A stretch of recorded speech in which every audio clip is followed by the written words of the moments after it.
નમસ્કાર, આપ જોઈ રહ્યા છો જેકેએસ ન્યૂઝ ગુજરાતી. વાત કરીએ તો ધારી તાલુકાના ગોપાલ ગ્રામ ખાતે આવેલ ગાય માતાના મંદિરે શાંતા માતાની તિથિ ઉત્સવ ઉજવવામાં આવ્યો હતો. ગોપાલ ગ્રામથી 1 કિલોમીટર દૂર ચલાળા રોડ ઉપર આવેલ ગાય માતાના મંદિર ખાતે શાંતા માતાજીની તિથિ ઉજવણી કરવામાં આવી હતી.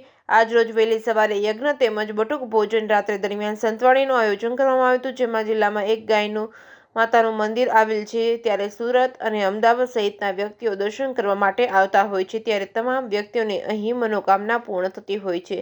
જેકેએસ ન્યૂઝ ગુજરાતી સાથે બિપિન રાઠોડ, ચલાલા. આજે ગોપાલગ્રામ ખાતે એક કાર્યક્રમનું આયોજન છે, કયા પ્રકારનું શું કહીશું?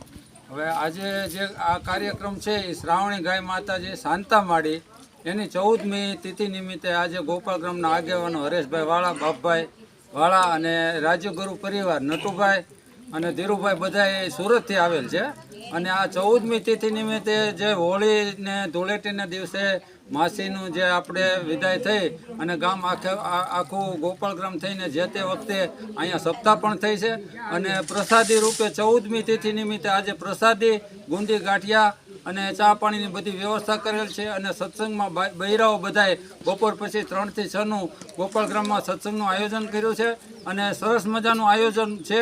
અને બધાએ ગોપાલગ્રામના આગેવાનોએ ખૂબ જ સપોર્ટ આપ્યો, તે બદલ ગામનો અને બધા આગેવાનો રાજ્યગુરુ પરિવાર તરફથી એનો આભાર માનવામાં આવે. અહીંયા કયા પ્રકારના મંદિરો આવેલા છે? અહીંયા જે શ્રાવણી ગાય માતાજી છે એનો ગાય માતાજીનું આખા ગુજરાતમાં મને લાગે છે તો બીજું કદાચ આ મંદિર છે, બાકી લગભગ ગુજરાત આખામાં ક્યાંય મંદિર નથી. તો આ ગાય માતાજીનું મંદિર છે અને શ્રાવણી ગાય માતાજીનું પૂજન દર વખતે થાય જ છે.